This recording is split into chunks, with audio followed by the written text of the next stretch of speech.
The blood on her hands had long dried by the time she stumbled into the mountain town of Silverpine, Montana Territory in the late autumn of 1876, but the weight of what she carried pressed harder than any physical wound ever could.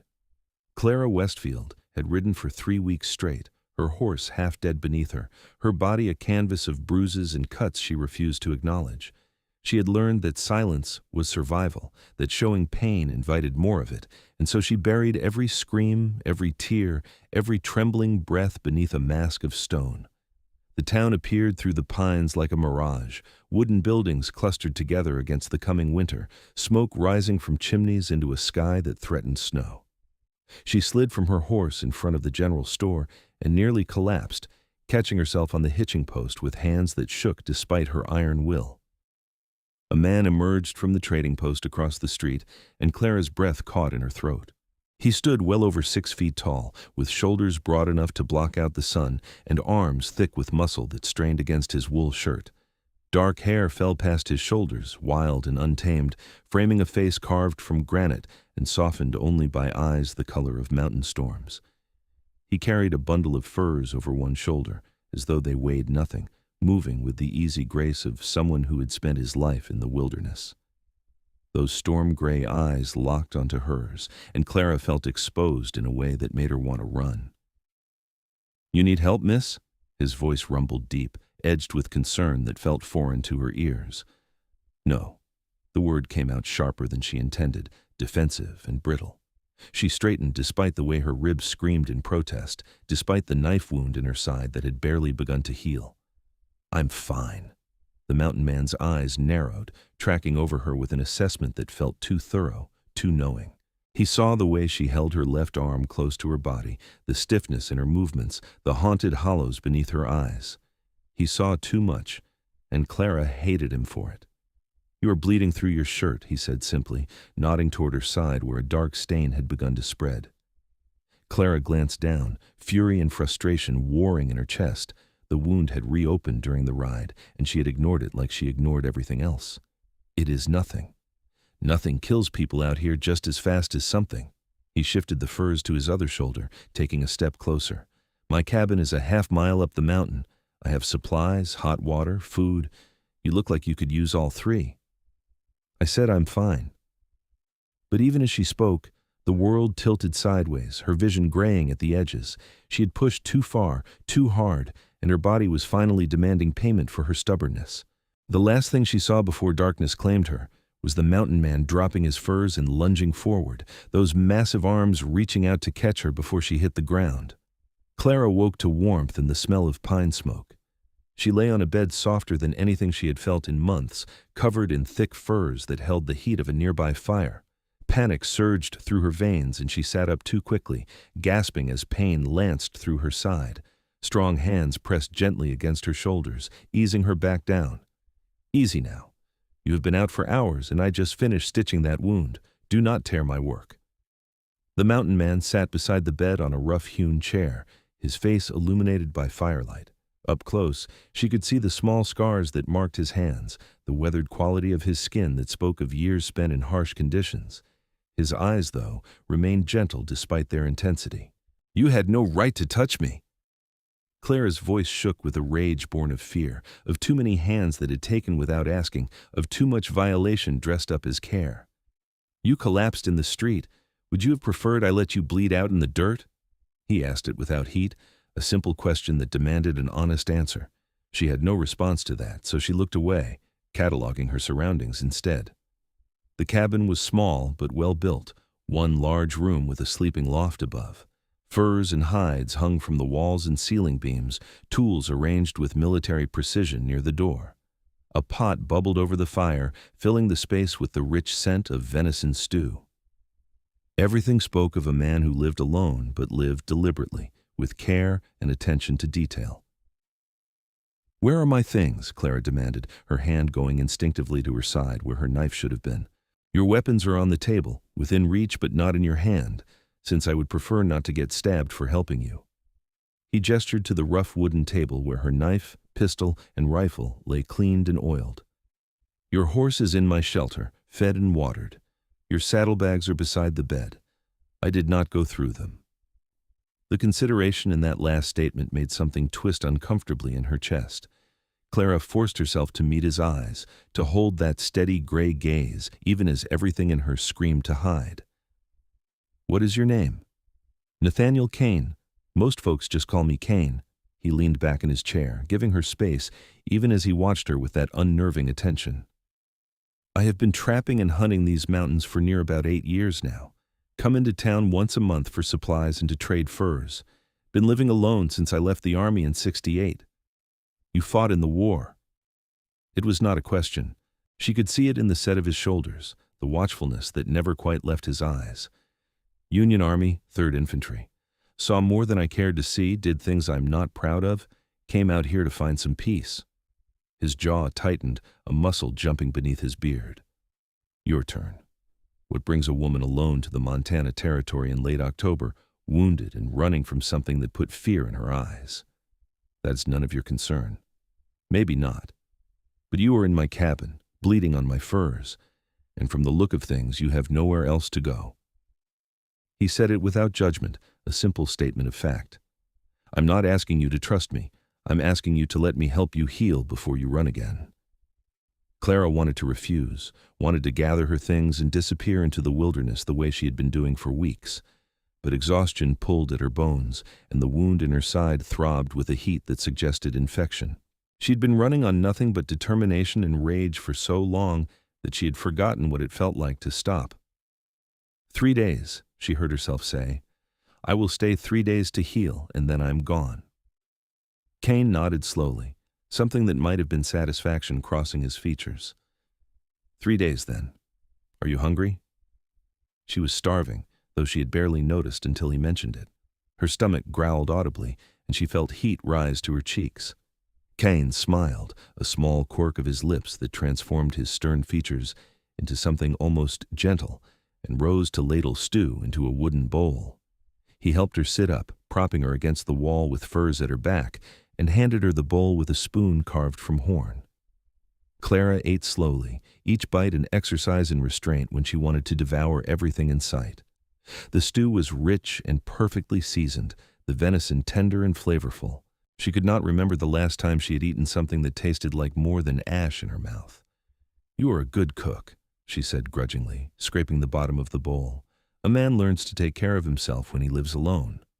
Kane took the empty bowl and refilled it without asking, handing it back to her.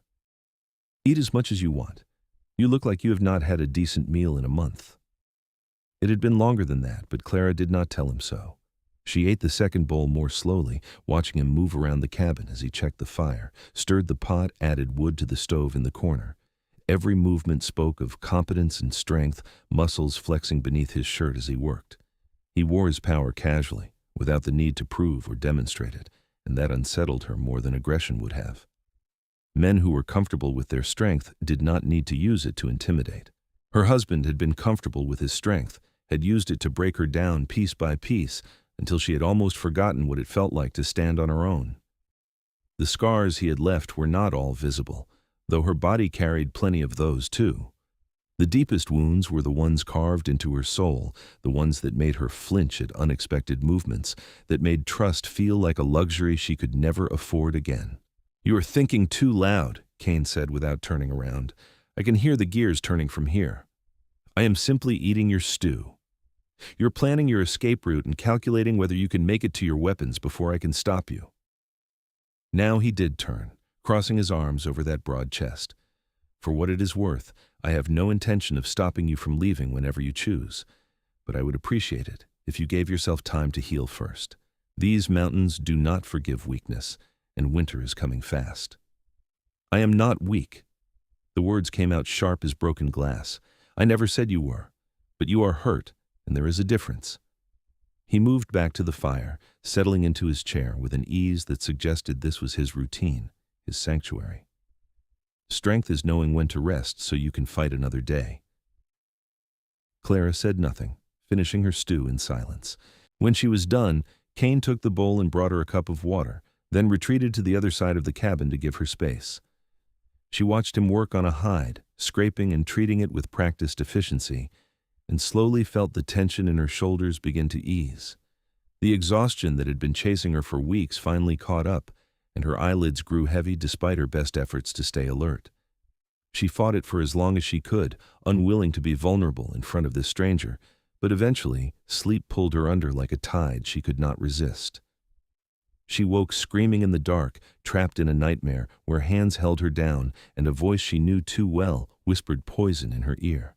Strong arms wrapped around her, and she fought with everything she had, landing blows that should have hurt but seemed to do nothing against the wall of muscle that contained her. "Clara, stop. You are safe. It is just a dream." Kane's voice cut through the panic, steady and calm, and slowly her mind caught up with her body. She stilled in his grip, gasping for breath, tears streaming down her face despite her best efforts to hold them back. "Let me go," she whispered, and he did immediately, releasing her and stepping back with his hands raised. "You were screaming. I thought someone was killing you." He kept his distance, giving her room to breathe, to remember where she was. The fire had burned down to coals, casting the cabin in deep shadows that danced across the walls. Clara wrapped her arms around herself, shaking so hard her teeth chattered. "I'm sorry. I did not mean to wake you. Do not apologize for nightmares. God knows I have enough of my own." Kane moved to the fire, building it back up until warm light filled the space again. "Do you want to talk about it?" "No." "Fair enough." He did not push, did not pry, simply returned to his chair and sat watching her with those calm gray eyes. "I will stay awake for a while if it helps. Sometimes it is easier to sleep knowing someone is keeping watch." The offer was so unexpected, so genuinely kind, that Clara felt something crack in the walls she had built around her heart. She nodded, not trusting her voice, and lay back down. Her body still trembled with aftershocks of fear, but Kane's presence, solid and undemanding, somehow made the darkness less oppressive.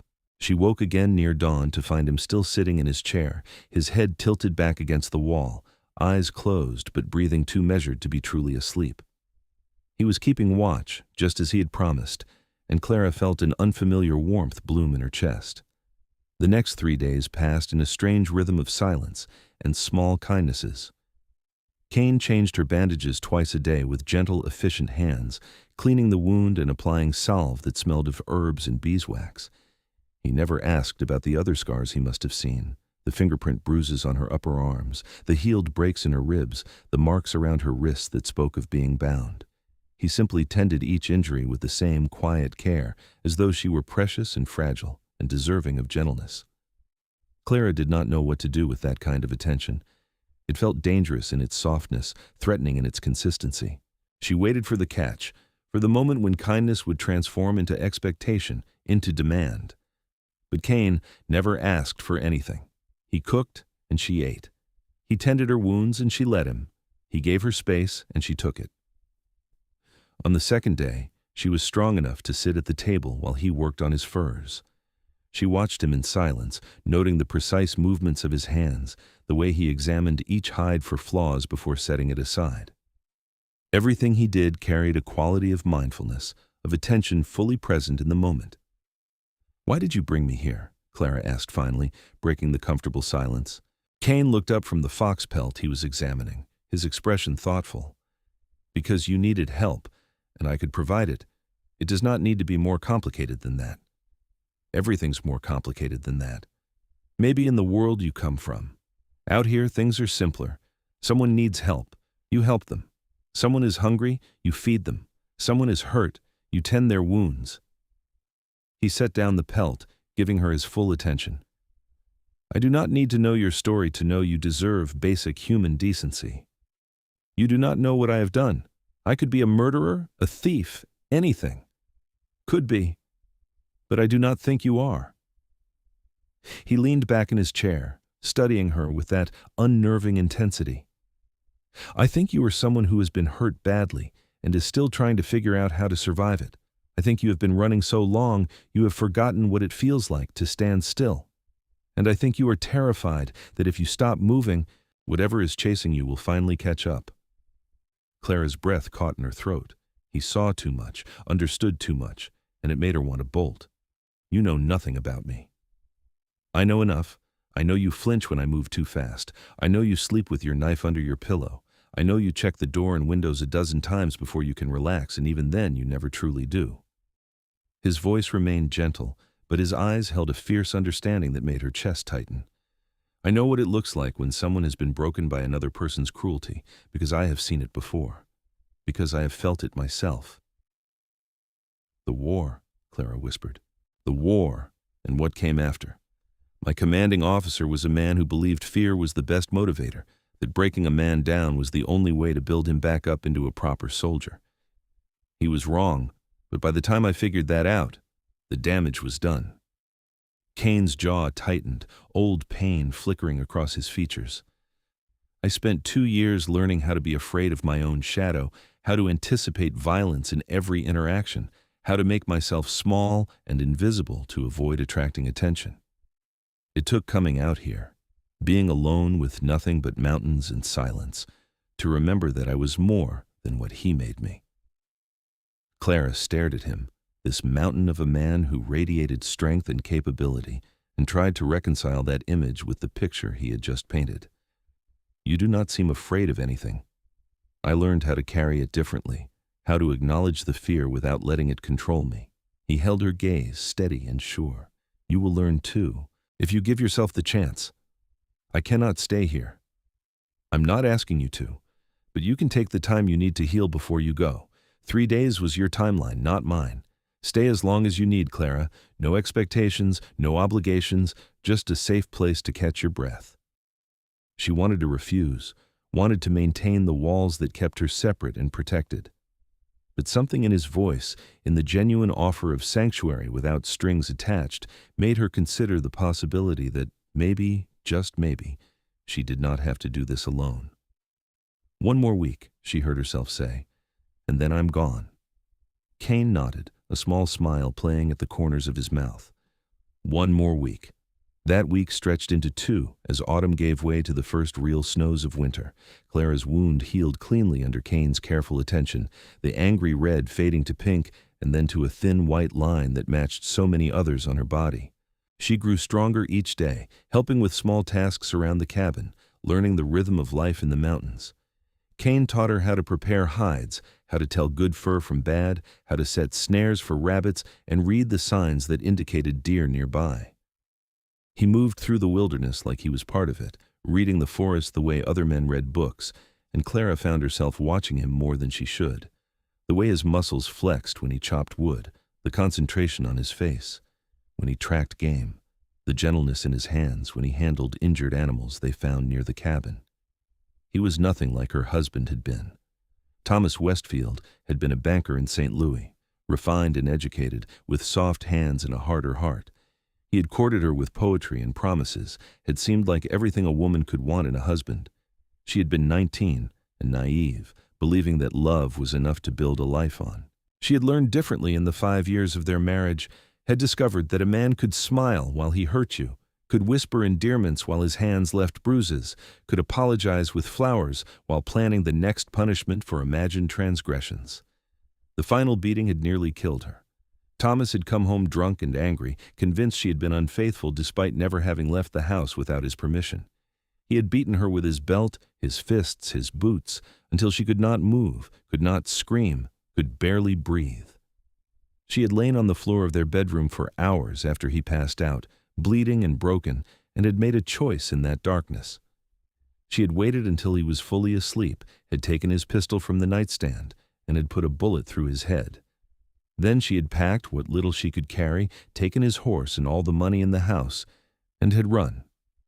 The law would call it murder, but Clara called it survival. She had killed the man who was killing her, and she would do it again without hesitation. But she had not told Kane any of this. She kept her secrets close, wrapped in silence, and he respected that boundary, even as he slowly, carefully, began to unwrap the other wounds she carried. "Why do you flinch when I hand you things?" he asked one evening as they sat by the fire, working on separate tasks in comfortable companionship. Clara's hands stilled on the shirt she was mending, one of Kane's that had torn on a branch during a hunting trip. "I do not know what you mean." "Yes, you do. Every time I try to hand you something, you pull back a little before you take it, like you expect me to hit you instead." His voice carried no judgment, only curiosity and a hint of sadness. She set down the mending, her fingers trembling slightly. My husband used to pretend to hand me things and then strike me when I reached for them. He thought it was funny, teaching me not to trust even simple gestures. Kane's expression darkened, anger flashing in those gray eyes. He sounds like a man who needed killing. He is dead now. Clara met his gaze steadily, watching for his reaction. Good. Kane said it simply, without hesitation, and something loosened in Clara's chest. He did not ask how her husband had died, did not press for details. He simply accepted her statement and moved on. You do not have to flinch here. I will never use kindness as a weapon against you. How can I believe that? How can I trust that you are not just playing a longer game? You cannot, not yet. Trust is not something that can be given, only earned over time. He set aside the knife he had been sharpening, giving her his full attention. But I can promise you this. I will never lie to you, never raise my hand to you in anger, never use your vulnerabilities against you. And if I ever do anything that makes you uncomfortable, you tell me and I will stop immediately. Your boundaries are yours to set and yours to enforce. Clara felt tears prick at her eyes, but she blinked them back. Why are you so kind to me? What do you want in return? Nothing. I am kind because you deserve kindness. I help because you need help. There is no debt between us, Clara. You owe me nothing. He leaned forward, his elbows on his knees, his expression earnest. I know that is hard to believe when you have been taught that everything comes with a price, but some things are freely given simply because they should be. That night, for the first time since arriving at the cabin, Clara did not have nightmares. She woke in the morning to the smell of coffee and bacon, to the sound of Kane moving quietly around the cabin, and felt something that might have been peace settling over her. Winter came on fast and hard, trapping them in the cabin for days at a time when blizzards screamed down from the mountains. Clara had long since passed the deadline she had set for leaving, but neither of them mentioned it. The truth was she had nowhere to go, no plan beyond running, and the cabin had begun to feel like the closest thing to home she had known in years. She and Kane fell into an easy partnership, dividing the work of survival between them. She cooked and mended while he hunted and gathered wood. They took turns reading aloud from the small collection of books he owned, everything from Shakespeare to agricultural manuals, their voices filling the long winter evenings with stories and knowledge. They played cards and chess, argued good-naturedly about everything from politics to the best way to season venison, and slowly, carefully, began to build something that felt like friendship. But Clara was increasingly aware that what she felt for Kane was growing into more than friendship. She caught herself watching him when she should have been working, noticing the way firelight played across his features, the way his hands moved with such confidence and grace, the sound of his laugh when she said something that surprised him. She thought about how safe she felt in his presence, how he had never once made her feel weak or less than, how he treated her like an equal even when she was clearly still healing from wounds both physical and emotional. It terrified her, this growing affection. Love had been her prison once, had been the cage she had nearly died in. The thought of opening herself up to that kind of vulnerability again made her want to run screaming into the snow. But Kane was not Thomas, had never been anything like Thomas, and some part of her recognized that the fear she felt was an echo of the past rather than a response to the present. One night in late December, a particularly fierce storm trapped them inside for 3 days straight. The wind howled like a living thing, snow piling so high against the door that Kane had to dig them out twice a day just to maintain access to the woodpile and the shelter where they kept the horses. The cabin felt smaller than usual, the space between them charged with an awareness that Clara could no longer ignore. She was standing at the stove stirring a pot of stew when Kane came up behind her to add wood to the firebox. He moved carefully, telegraphing his approach so as not to startle her, but Clara still tensed when she felt the heat of his body close to hers. He froze immediately, then started to step back, but Clara surprised herself by reaching out and catching his arm. "Wait," she whispered, her heart pounding so hard she thought it might break free from her chest. Kane stilled, his muscles taut beneath her hand. "Clara?" She turned to face him, having to tilt her head back to meet his eyes. He stood so close she could feel the warmth radiating from him, could see the flecks of silver in his gray eyes, could count the individual hairs in his beard. "I am afraid," she admitted, her voice barely audible over the wind. "Of me?" His expression tightened with concern and something that might have been hurt. "Of what I feel for you. Of what it means to want someone again after swearing I never would." Clara forced herself to hold his gaze, to be brave in this moment, even though everything in her screamed to retreat. "You have been nothing but good to me, Kane. You have shown me what kindness looks like without expectation, what strength looks like without violence, and I do not know what to do with how much I want to trust you." Kane raised his hand slowly, giving her time to pull away, and cupped her cheek with a gentleness that made her eyes sting. "You do not have to do anything with it. You do not have to decide or choose or commit to anything you are not ready for." His thumb brushed across her cheekbone, and Clara leaned into the touch despite her fear. "But I need you to know that I feel it too. Have been feeling it for weeks now, and I will wait as long as you need, or walk away if that is what you want. Your comfort and safety matter more to me than anything else." Clara closed her eyes, letting his words wash over her. "I do not want you to walk away." "Then I will stay right here." She opened her eyes and found him watching her with an intensity that stole her breath. Slowly, giving him time to pull back, she rose on her toes and pressed her lips to his. The kiss was gentle, tentative, a question more than a statement. Kane responded with the same careful tenderness, his arms coming up to wrap around her waist and pull her closer. Clara melted into him, into the warmth and strength and safety of his embrace. This was nothing like the kisses she remembered from her marriage, which had always carried an edge of possession, of ownership. This felt like a conversation, like two people learning each other's language.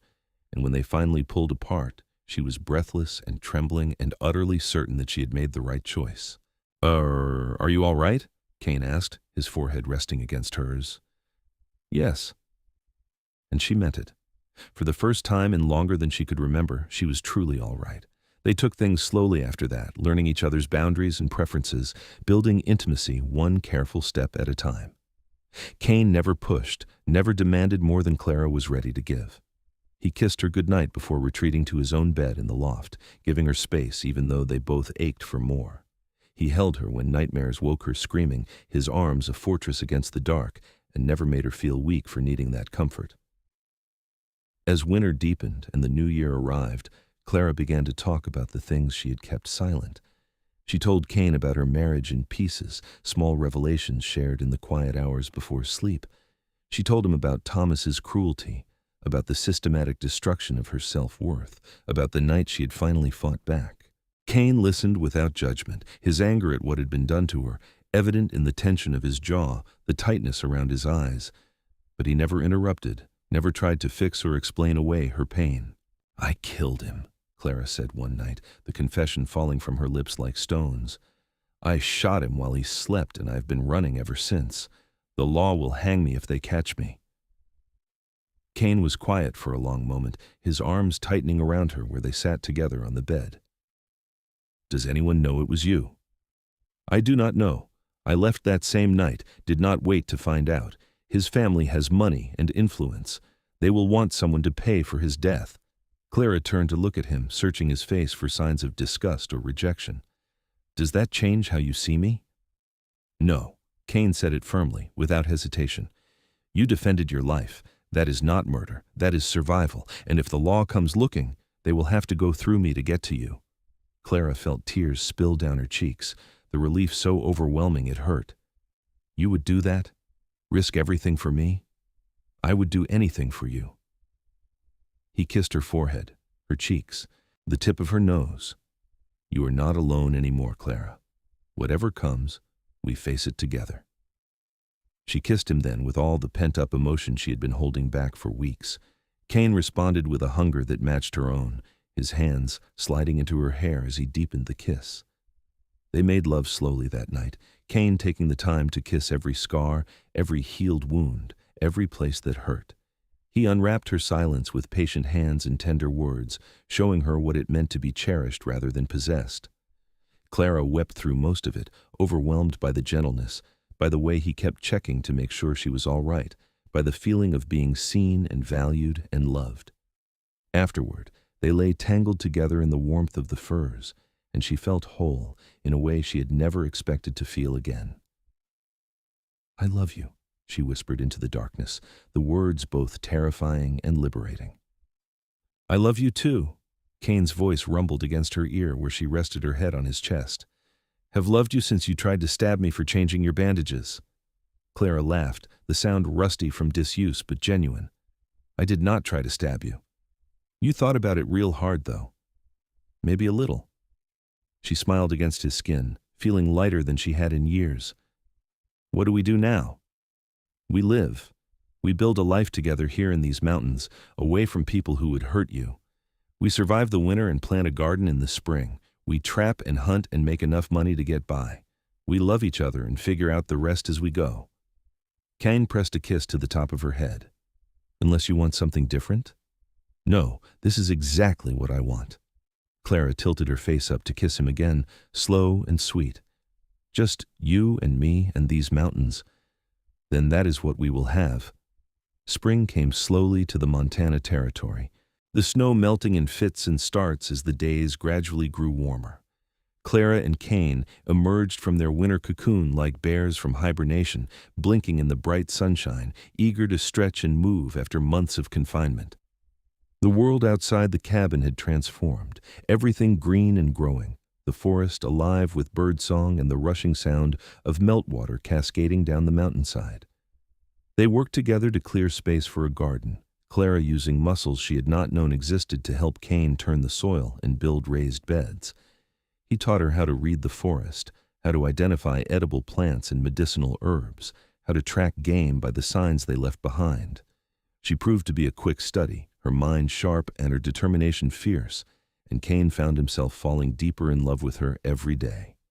In May, they made the trip down to Silverpine for supplies and to trade Kane's winter furs. Clara wore men's clothing and kept her hat pulled low, hyper-aware of every stranger's gaze, every potential threat. Kane stayed close, his presence a reassuring weight at her side, one hand resting casually on the pistol at his hip. They were loading their purchases onto the pack horse when a man approached, his badge glinting in the sunlight. Clara's heart stopped, her hand going instinctively to her knife, but Kane squeezed her shoulder gently. "Morning, Marshal," Kane said easily, his voice betraying none of the tension Clara could feel thrumming through him. "Something I can help you with?" "Just making my rounds, checking in with folks." The Marshal was older, probably in his 50s, with sharp eyes that missed nothing. His gaze traveled over Clara with professional assessment, and she forced herself to stand still under the scrutiny. "Do not believe I have seen your companion before, Kane. My wife, she came out from back east last fall to join me." The lie rolled off Kane's tongue, smooth as silk. "Clara, this is Marshal Webb. He keeps the peace in these parts." Clara nodded, not trusting her voice, but the Marshal seemed satisfied with Kane's explanation. They exchanged a few more pleasantries before he moved on, and Clara did not breathe easy until they were well outside town limits. "Your wife?" she asked once they were alone on the trail, a hint of amusement coloring her voice despite the fear still coursing through her veins. Kane had the grace to look slightly embarrassed. It seemed simpler than trying to explain the truth, and it gives you more protection if anyone comes looking. A man's wife has a certain status that a woman traveling alone does not. "I suppose that is true." Clara considered this for a moment, then surprised herself by asking, "Do you want to make it real?" Kane pulled his horse to a stop, turning to stare at her with wide eyes. "Are you asking what I think you are asking?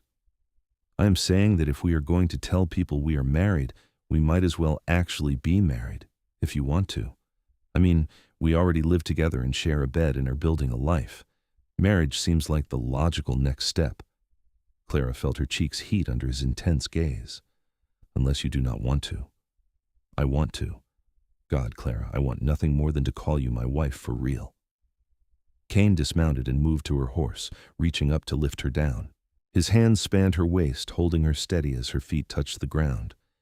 "But I want you to be sure. Marriage is not something to enter into lightly, especially given what you have been through. I know what I am agreeing to, and I know you are nothing like Thomas was. You have shown me every day what it means to be partnered with someone who respects me, who values my strength rather than trying to diminish it." Clara reached up to cup his face, rough with several days' growth of beard.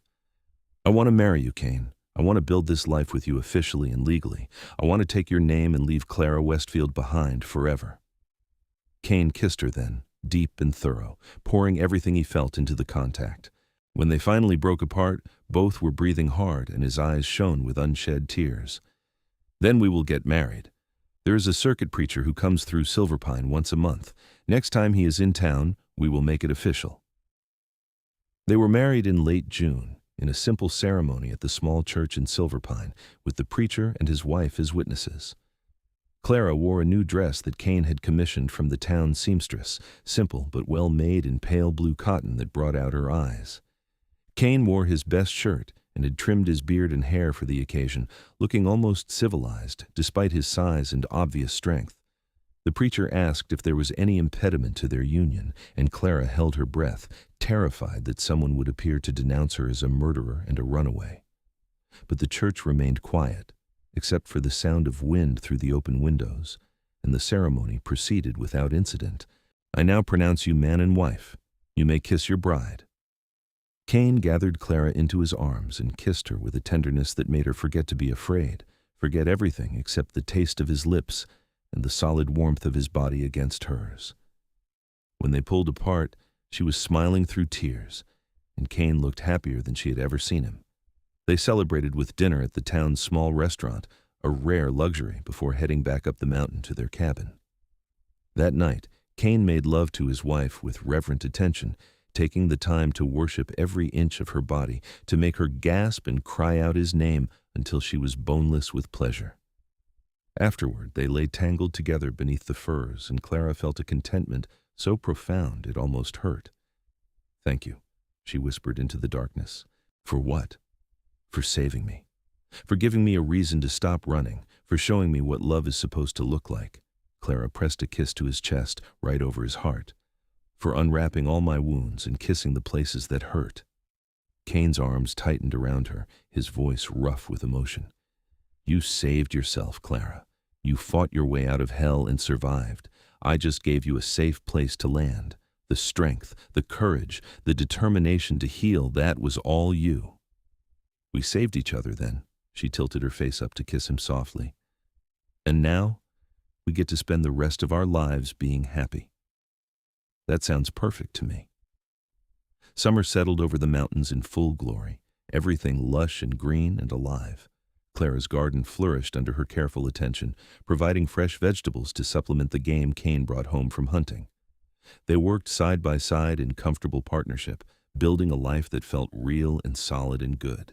In August, Clara realized she had missed her monthly courses twice and was feeling queasy in the mornings. The realization that she might be pregnant filled her with a complex mixture of joy and terror.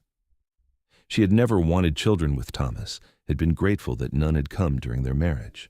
But the thought of carrying Kane's child, of creating a family with this man who had shown her what love could be, made her heart swell with hope.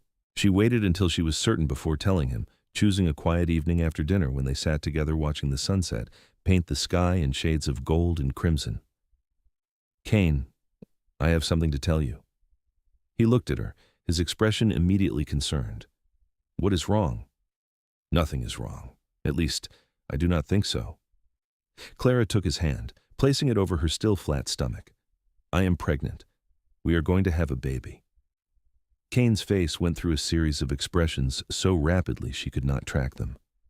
All shock, disbelief, wonder, and finally, pure incandescent joy. "A baby? We are having a baby?" "Yes. I think I am about 2 months along, maybe a little more." Clara watched him anxiously, trying to gauge his true reaction. "Are you happy about it?" "Happy?" "Clara, I'm beyond happy. I do not even have words for what I am." He pulled her into his lap, cradling her against his chest. "A baby, our baby. I never thought I would have this. Never thought I would find someone to build a family with. And now, here you are, giving me everything I did not know I wanted." Clara relaxed into his embrace, relief flooding through her. I was worried you might not be ready.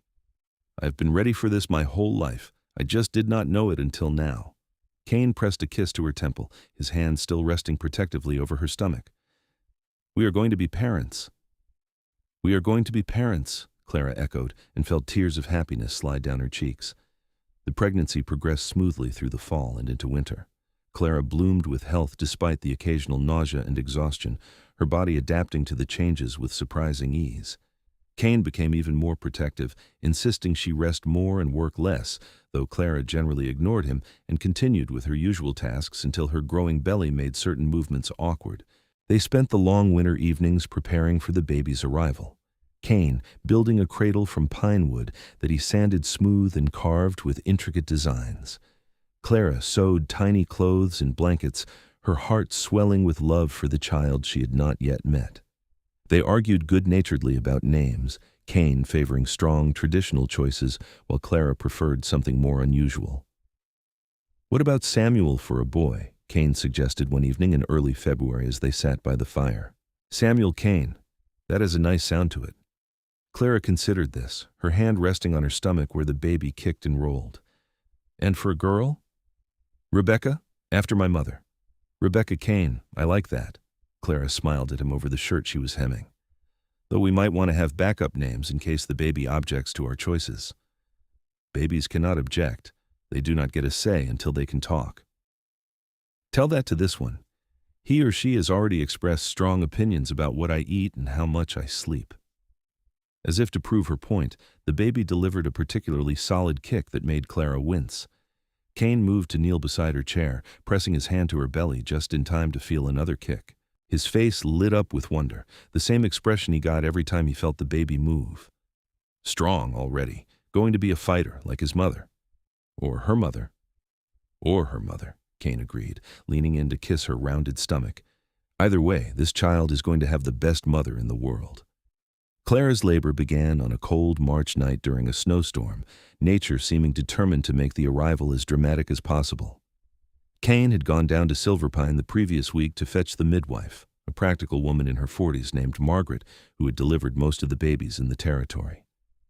She had been staying with them for the past few days, waiting for the baby to decide it was ready, and Clara had never been more grateful for another woman's presence. The contractions started slowly, building in intensity as the hours passed. Kane paced the cabin like a caged animal, his usual calm shattered by helplessness in the face of Clara's pain. He held her hand when she needed him, gave her space when she asked, and generally did his best to stay out of Margaret's way while still being available. You're doing beautifully, Margaret said as she checked Clara's progress. Not much longer now. The baby's in a good position and moving well. Clara gritted her teeth through another contraction, squeezing Kane's hand hard enough that he winced. Define not much longer. Could be an hour, could be 3. First babies take their time, Margaret smiled reassuringly. But everything looks normal and healthy. You are strong, Clara. You can do this. She could do this. She had survived Thomas, had survived the journey to Montana, had built a new life from nothing. She could bring a baby into the world. Clara focused on her breathing, on the rhythm Margaret had taught her, and let her body do what it was designed to do. The baby was born just before dawn, entering the world with a lusty cry that filled the cabin. You have a son, Margaret announced, placing the squalling infant on Clara's chest, a big, healthy boy with a fine set of lungs. Clara looked down at her son through tears of exhaustion and joy, taking in his red, wrinkled face, his shock of dark hair, his tiny fists waving in protest at the cold. He was perfect, absolutely perfect, and she felt her heart expand to accommodate this new, overwhelming love. Kane appeared at her shoulder, his face wet with tears as he stared at his son. He is beautiful. Clara, he is beautiful. He is. She guided Kane's hand to rest on the baby's back, marveling at how small their son looked against his father's palm. Samuel? Our Samuel. Kane leaned down to kiss her forehead, then pressed the gentlest of kisses to Samuel's head. Our son. Our family. Margaret helped clean the baby and get him nursing, then left them alone to bond as a family. Clara sat propped against the pillows with Samuel at her breast. and Kane curled around them both, his arms creating a protective circle that encompassed his entire world. "Thank you," Kane whispered, his voice thick with emotion. "Thank you for giving me this, for trusting me enough to build a life together, for choosing me. I will choose you every day for the rest of my life." Clara leaned into him, exhausted but happier than she had ever been. "You and Samuel. My family." The months after Samuel's birth passed in a blur of sleepless nights and endless wonder. Clara took to motherhood with the same fierce determination she brought to everything else, learning to nurse and soothe and interpret the various cries that meant hungry or tired or uncomfortable. Kane was a devoted father, walking the floor with Samuel for hours when he was fussy, singing to him in a surprisingly good voice, changing diapers without complaint. They were a family, complete and whole, and Clara felt the last pieces of her broken heart finally knit back together. The nightmares came less frequently now, and when they did, Kane was there to hold her and remind her that she was safe, that Thomas could never hurt her again. Summer arrived with its usual glory, and Clara strapped Samuel to her chest in a sling while she worked in the garden, talking to him about the plants and the mountains and the life they were building. Kane took them on easy hikes through the forest, teaching Clara and Samuel both about the wilderness he loved so much. In August, when Samuel was 5 months old, 2 men came riding up to the cabin just after dawn. Clara saw them through the window and felt her blood run cold. One wore a marshal's badge, and the other looked like money and education and everything she had tried to escape. "Kane," her voice came out tight with fear. "We have visitors." He looked out the window, his expression hardening as he took in the strangers. "Stay inside with Samuel. Do not come out unless I call for you." "Kane, what if—" "Trust me." He kissed her hard and fast, then stepped outside, closing the door firmly behind him. Clara pressed herself against the wall beside the window. Samuel clutched to her chest and strained to hear the conversation outside. "Help you gentlemen with something?" Kane's voice carried clearly, calm but with an edge that suggested he was prepared for violence if necessary. "Looking for a woman. Clara Westfield, age 24, wanted for the murder of her husband in St. Louis." The marshal's voice was professional, detached. "We have reason to believe she may have come through this area." "What makes you think that?" "Her husband's family hired me to track her down." The second man's voice dripped with educated condescension. "I have followed her trail from St. Louis through Kansas and into the territories. Several people reported seeing a woman matching her description traveling alone last fall. The trail went cold in Silverpine." "Plenty of women pass through Silverpine? It is a busy town." Kane's voice remained maddeningly calm. "But only one who arrived, wounded and alone in late October, who disappeared into the mountains and was not seen again until she appeared in town this spring as your wife." The investigator's voice sharpened with triumph. "Quite a coincidence, do you not think?" Clara's heart hammered against her ribs. They knew. They had figured it out. She looked around wildly for an escape route, but there was nowhere to go. The cabin had only one door and windows too small to climb through with a baby. She was trapped. "My wife came from back east to join me. That is not a crime." Kane's voice had gone cold, dangerous in a way Clara had never heard before. "Perhaps not, but I would like to speak with her all the same, just to clear up any confusion." The marshal this time, his tone leaving no room for argument. Clara heard Kane's heavy sigh, then the door opened. He met her eyes, his expression apologetic and fierce all at once. "They want to talk to you. You do not have to say anything you do not want to say." She nodded, shifting Samuel so he was more secure in her arms, and stepped outside into the bright morning sunshine. The 2 men sat their horses, studying her with matching expressions of satisfaction. The marshal looked sympathetic at least, but the investigator, Thomas's brother, she realized with a jolt, seeing the family resemblance, looked at her with pure hatred. "Clara Westfield." Not a question, a statement. "Clara Kane," she corrected, her voice steadier than she felt. "I married Kane in June, after fleeing St. Louis as a wanted murderer." James Westfield dismounted, stalking toward her with barely controlled rage. "After you killed my brother in cold blood while he slept. After you robbed his home and stole his horse. After he beat me nearly to death for the 1,000th time." Clara lifted her chin, refusing to cower. After 5 years of living in fear, of being his personal punching bag, of praying every night that he would not kill me. I defended my life, Mr. Westfield. That is not murder. You shot an unarmed man while he slept. That is the very definition of murder. James's voice rose, his face flushing with anger. You will hang for this. She will not. Kane stepped between them, a wall of muscle and protective fury. You want to take her, you go through me first. I do not want to have to arrest you too. Kane! Marshal Webb sounded genuinely regretful. But if you interfere with the execution of the law, I will have no choice. Then you better be prepared to shoot me, because I am not letting you take my wife. Kane's hand rested on his pistol, his stance that of a man ready for battle. She survived hell and built a new life. She has a husband who loves her and a son who needs her. You are not taking that away. Kane, do not. Clara grabbed his arm, tears streaming down her face. Do not throw your life away for me. Samuel needs his father. And he needs his mother. We both do. Kane covered her hand with his, squeezing gently. I meant what I said on our wedding day. Whatever comes, we face it together. How touching, James sneered, his hand moving toward his own weapon. But it changes nothing. The law is the law. Actually, it changes everything. Margaret emerged from the trees where she had been gathering herbs, her voice calm and matter-of-fact. Morning. Marshal. Mr. Westfield. Mrs. Patterson.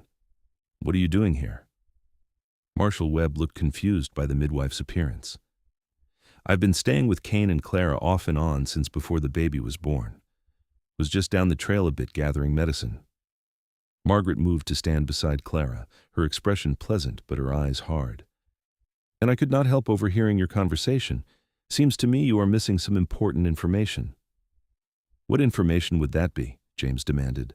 The information that Thomas Westfield was known to be cruel to his wife, that he beat her regularly, that she appeared at medical clinics and churches multiple times with injuries that were clearly not accidental.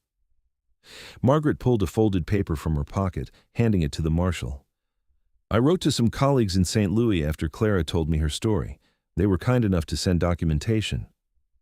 Marshal Webb unfolded the paper, his expression growing more troubled as he read.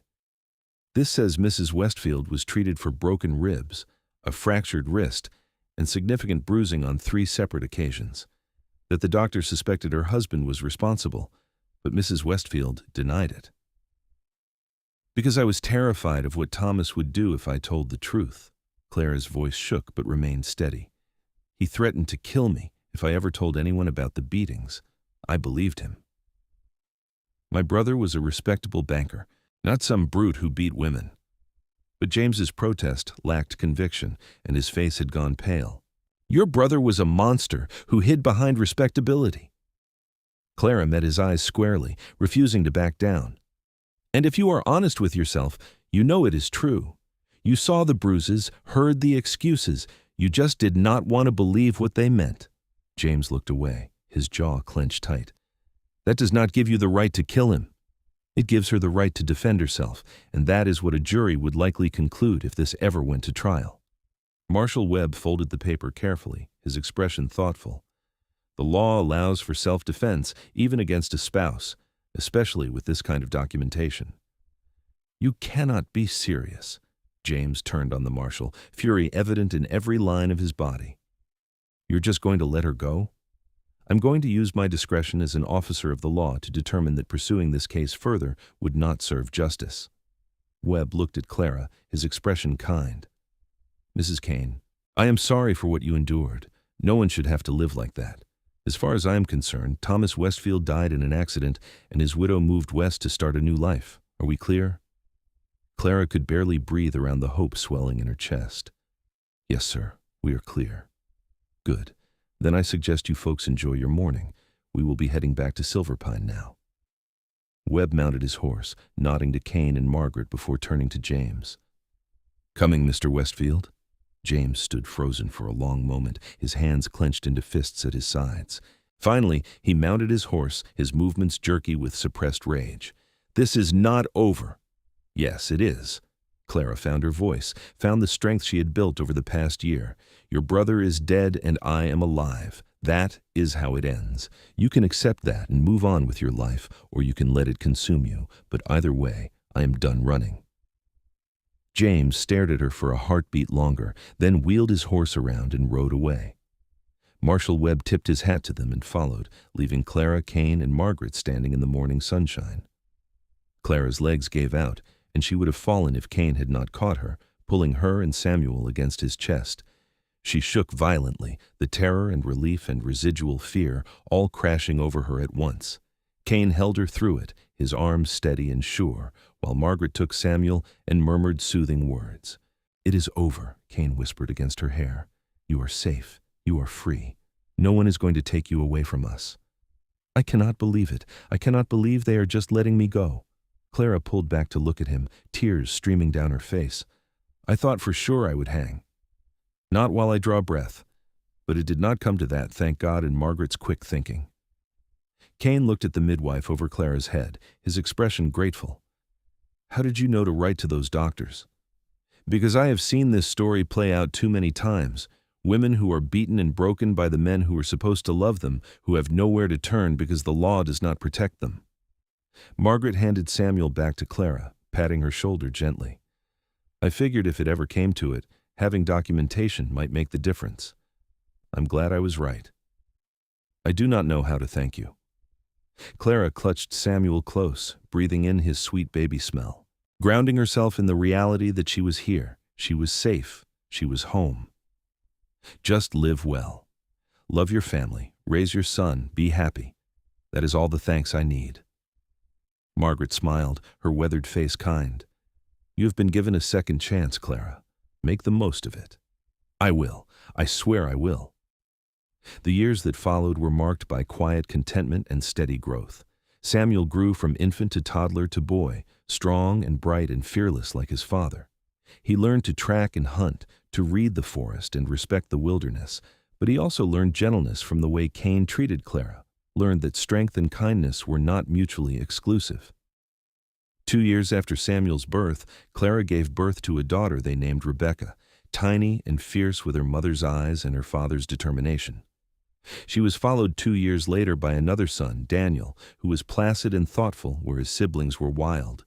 The cabin expanded to accommodate the growing family, Kane adding rooms and a proper loft, turning their simple shelter into a real home. Clara never entirely lost the wariness that Thomas had instilled in her, but it faded year by year as Kane continued to prove that love did not have to hurt, that a husband could be a partner rather than a jailer. She bloomed in the safety he provided, her laughter coming more easily, her smiles more frequent. The nightmares became rare, relegated to a past that felt increasingly distant. They made regular trips to Silverpine, where they were respected members of the community. Kane's reputation as an honest trapper and skilled woodsman served them well, and Clara became known as a healer, having learned from Margaret and expanded her knowledge through study and practice. She helped deliver babies, treated injuries, and provided a listening ear to women who needed someone to understand their struggles. On a warm summer evening when Samuel was 10, Rebecca 8, and Daniel 6, the family gathered outside the cabin to watch the sunset, paint the sky in shades of orange and gold. Kane sat on the porch with Rebecca on one knee and Daniel on the other, telling them stories about his travels before they were born. Samuel sat at his mother's feet, cleaning the rifle Kane had given him for his last birthday. Clara watched her family, her heart so full it ached, and thought about how far she had come. She had arrived in these mountains broken and bleeding, wrapped in silence, convinced she would never be whole again. Kane had unwrapped that silence piece by piece, had kissed every wound until the pain faded into memory. He had given her safety, love, a family, a life worth living, and she had given him the same in return. "What are you thinking about?" Kane asked softly, his gray eyes finding hers across the gathering darkness. "How happy I am. How grateful." Clara moved to sit beside him on the porch step, resting her head on his shoulder. "How much I love you. I love you too, more than I have words to express." He pressed a kiss to her temple, his free arm wrapping around her waist. "You know, I never thanked you properly for stumbling into my life and turning everything upside down. You saved my life. You saved mine right back. I was just existing before you came along, going through the motions. You gave me a reason to live instead of just survive." Kane looked at their children, pride and love evident in every line of his face. "You gave me everything." "We gave each other everything." Clara tilted her face up to kiss him, slow and sweet, while their children made exaggerated gagging sounds and giggled. "And we still have years and years to give each other more." "That sounds perfect to me." As night fell over the mountains and stars began to appear in the vast Montana sky, the Kane family sat together in contentment. Clara thought about the girl she had been, so broken and afraid, and marveled at the woman she had become. She had learned that wounds could heal, that silence could be broken, that love could be gentle and fierce and enduring. She had learned that home was not a place, but a person, and that family was what you built from the ruins of what came before. Most importantly, she had learned that she was stronger than anything that had tried to break her, that survival was a choice she made every day, and that choosing to love again after trauma was the bravest thing she could do. Kane squeezed her hand, his thumb tracing circles on her palm, and Clara squeezed back. They sat like that until the children grew tired and needed to be tucked into bed, until the fire burned down to coals, until the night grew cold enough to drive them inside. And then they lay together in the darkness of their cabin, wrapped in each other's arms, and dreamed of all the tomorrows still to come.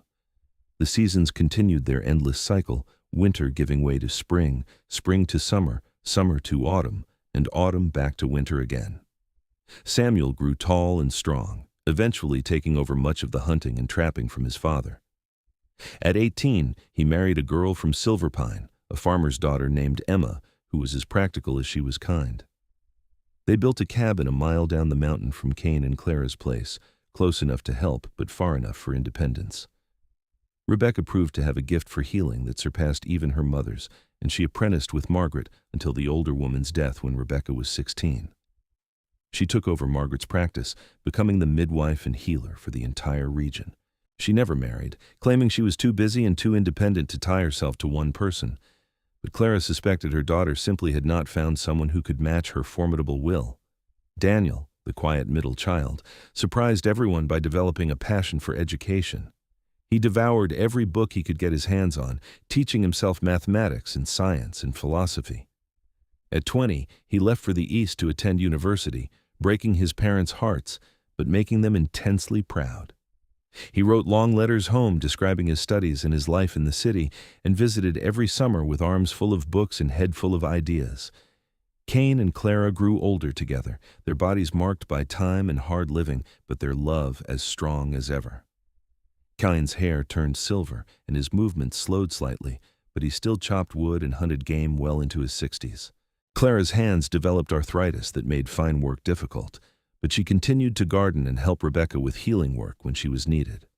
On a spring morning in 1901, Clara woke to find Kane watching her with those gray eyes that had seen her through so much.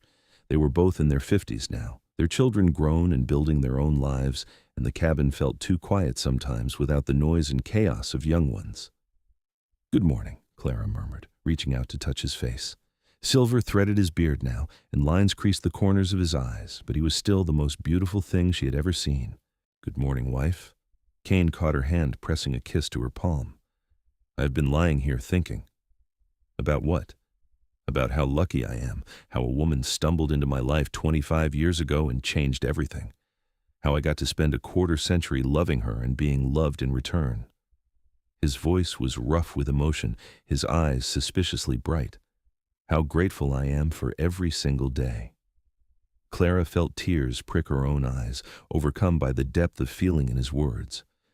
"I am the lucky one. You saved me when I was certain I could not be saved. You showed me what love was supposed to be. You gave me a family, a home, a life worth living.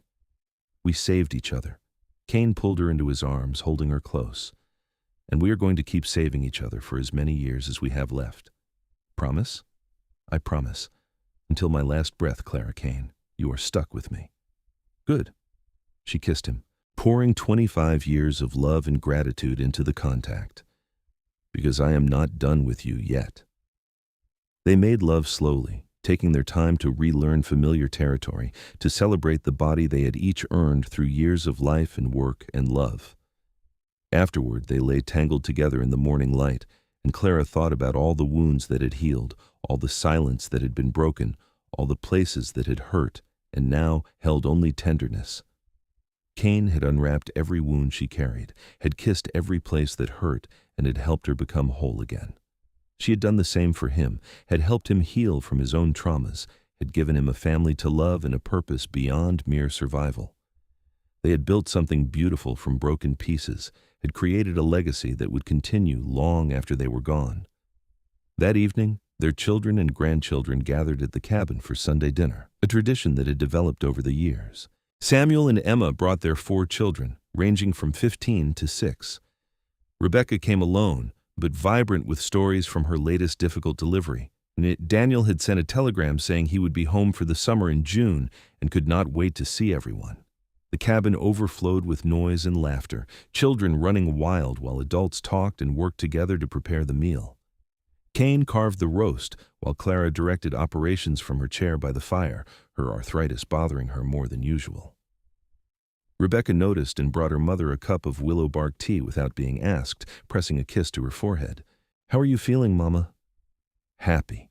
So incredibly happy." Clara squeezed her daughter's hand, looking around at the family they had built. "Sometimes I have to pinch myself to believe this is real."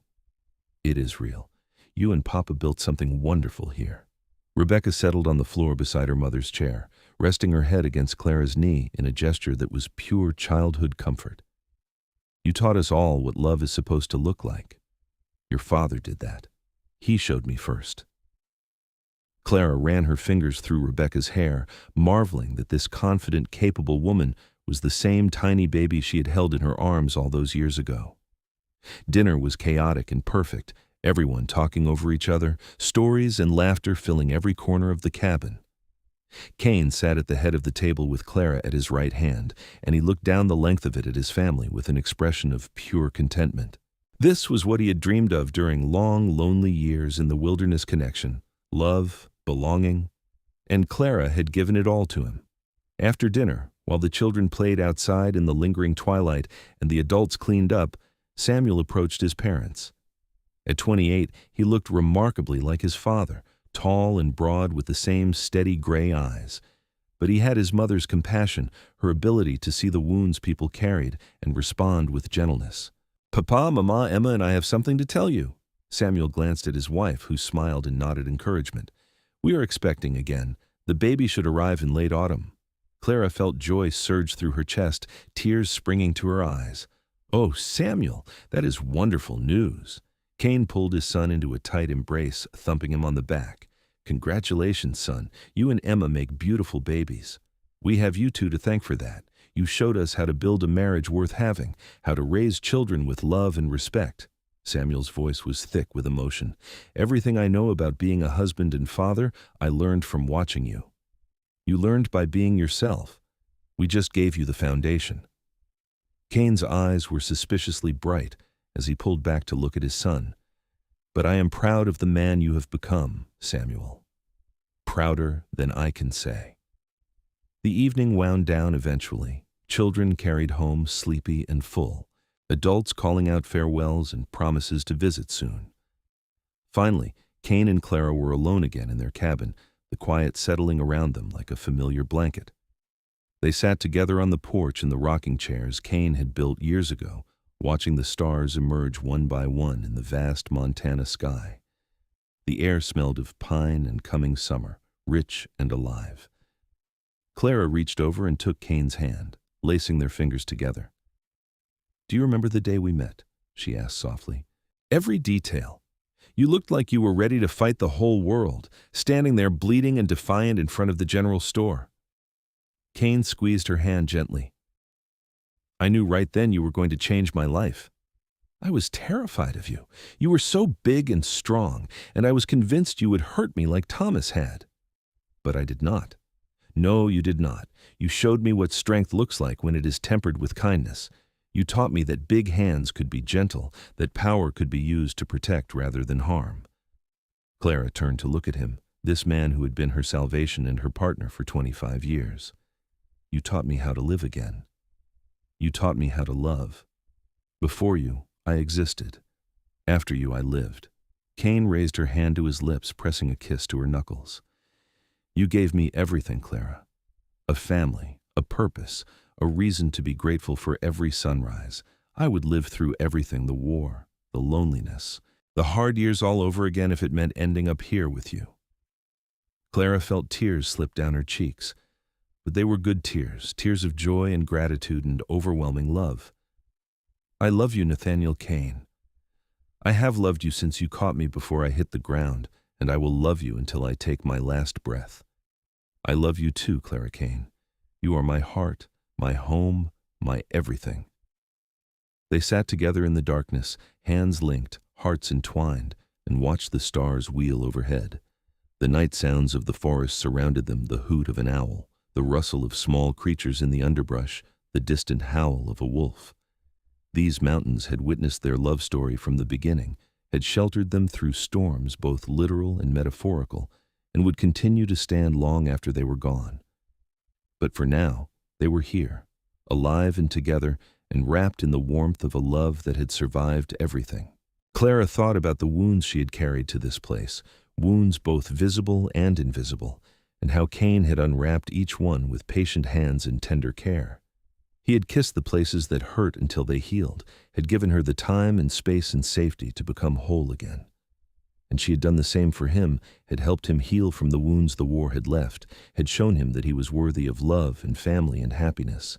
They had saved each other, had built something beautiful from the ruins of their separate pasts, and had created a legacy that would ripple forward through their children and grandchildren and beyond. The wind picked up, carrying the scent of rain, and Kane stood to help Clara inside before the storm arrived. They moved together with the ease of long practice, banking the fire, checking the windows, preparing for bed. And when they finally lay down together in the darkness, wrapped in each other's arms beneath the quilts Clara had sewn and the furs Kane had trapped, they both felt the same profound contentment. This was home. This was love. This was everything they had fought for and survived for and built together through 25 years of partnership.